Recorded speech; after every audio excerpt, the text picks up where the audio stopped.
और इजरायल के बीच छिड़े युद्ध के बाद तेहरान में फंसे भारतीय छात्रों को वहां से निकालने की कोशिश की जा रही है।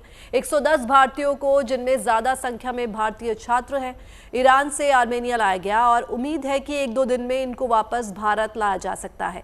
आर्मेनिया पहुंच चुके छात्रों के परिवारों को अब कुछ राहत मिली है, जो अपने बच्चों की भारत में सुरक्षित वापसी का इंतजार कर रहे हैं। इसी के बाद अब आर्मेनिया में इन छात्रों को भारत लाया जाएगा। विदेश मंत्रालय ने तेहरान में अन्य भारतीयों को, जिनके पास परिवहन के साधन हैं, शहर से बाहर जाने की सलाह दी है। विदेश मंत्रालय की रिपोर्ट के मुताबिक ईरान में 10,765 भारतीय रहते हैं। वहां के हालात क्या हैं, ये बता रहे हैं वहां मौजूद छात्र। जरा आप भी सुनिए।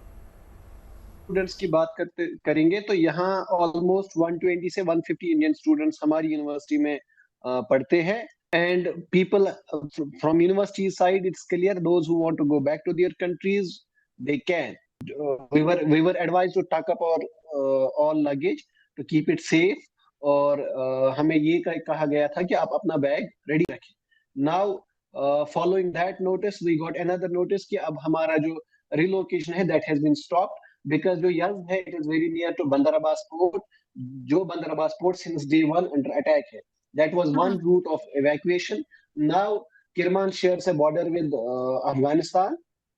तो अब हमें ये बोला गया है कि if we will be evacuated in day और two, it will be directly from the Kerman, which automatically means अगर हमें इवैक्यूएट किया भी जाएगा तो वो वाया अफगानिस्तान होगा। आप देख सकते हैं जहाँ पे मैं हूँ वो एक बहुत इम्पोर्टेंट जगह है ईरान और ईरान के लोगों के लिए। अभी आप देख सकते हैं खाली पड़ी हुई है, क्योंकि जो ये वॉर लाइक सिचुएशन है, यू डोंट नो कि आप पे कभी भी कुछ भी हो सकता है।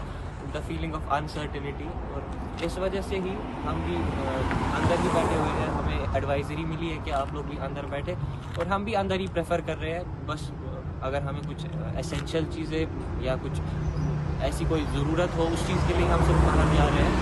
हमारी फैमिली जो इंडिया में है सब वो बहुत परेशान है, कंटिन्यूसली हमें कॉल कर रही है, कंटिन्यूसली हमसे बात करने की कोशिश कर रही है, जो कि अभी भी अब पॉसिबल भी नहीं हो पा रहा है, क्योंकि यहाँ की जो इंटरनेट सर्विसेज है या फ़ोन की जो सीधे मोबाइल कनेक्टिविटी है वो भी ऑलमोस्ट सस्पेंडेड है। वो भी इस वजह से बहुत ज़्यादा मैं कहूँगा कि इस अफेक्ट हो चुकी है।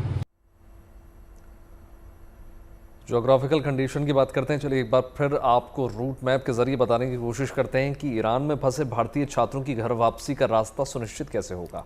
बच्चों को पहले सड़क मार्ग से तेहरान से आर्मेनिया लाया गया है और आर्मेनिया से इनको हवाई मार्ग से दिल्ली वापस लाया जाएगा। 110 भारतीयों के सकुशल आर्मेनिया पहुंच जाने के बाद एक और अगर हम देखें तो जहां उन्हें भारत लाने की तैयारी है, वहां पर ईरान में फंसे अन्य भारतीयों को भी इसी तरह सड़क मार्ग से अजरबैजान, तुर्कमेनिस्तान और अफगानिस्तान से भी लाया जा सकता है।